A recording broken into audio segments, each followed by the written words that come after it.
Well, despite all this talk about wheat, there are still cattle in the state of Oklahoma. And here to talk about marketing those, Derrell Peel, our livestock marketing expert.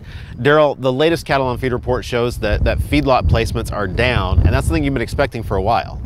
It is. We've been looking for this. The overall measures of feeder cattle supplies have been getting smaller. You know, they've been small for a number of years, and they've gotten a lot smaller the last 2 years. And so the question is, when do we really see that in the short run sense? The interesting thing about this industry is it's so dynamic and so complex. There's a lot of ways to push things around in the short run. And the short run in this case is something that's been going on over a year.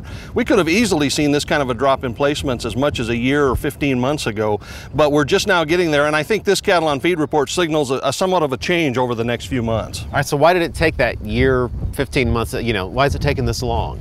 Well, again, there's so much dynamics in this industry to change the timing. Yeah, obviously the drought last year played into that in a big way. A lot of the cattle we placed early last year were still working through the feedlots, but had we not placed them until later, they would have been bigger. They would have come out later this year.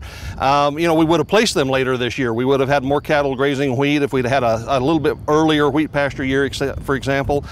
We've done things with imported cattle. Mexican cattle have gone straight into the feedlot for several months, for many months now, whereas typically they go out on grass, and so that has changed the timing a bit. And in general, I think we're just sort of wringing out the country, if you will. There's always a pipeline of cattle out in the country, and I think at the current markets, we've had record prices. I think we're just pulling more cattle out of the country down to levels we've not seen in a long time, even though I don't really have any data that can verify that. That's my sense of what's happening. All right, so now here we are at Memorial Day weekend, the real start of the grilling season.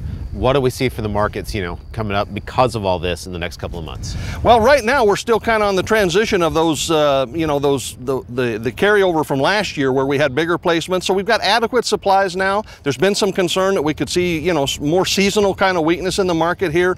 June is usually the biggest slaughter month of the year because of the seasonal timing of placements.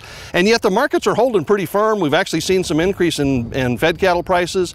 Feeder markets remain firm. So, we're kind of marking time right now, working our way through what's in the pipeline at the feedlot level now, and then we'll see later how it transitions into a little bit different scenario. All right, now you talk about later. Are there going to be effects from all this going on later in the year, on into the winter?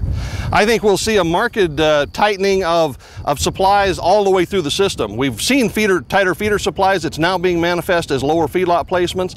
After a few months, those lower placements translate into lower marketings at the feedlot level. Looks like right now around August we'll start to really see feedlot marketings begin to drop off. So the last part of the year and on into next year then, we're looking for a significant decrease in available meat supplies relative even to what we've been seeing, and that's going to put even more pressure on wholesale and retail beef prices, and that's when we're really going to see the effects of this tighter cattle numbers that we've been looking at for a number of years. All right, good information as always. Derrell Peel, Livestock Marketing Specialist here at Oklahoma State University.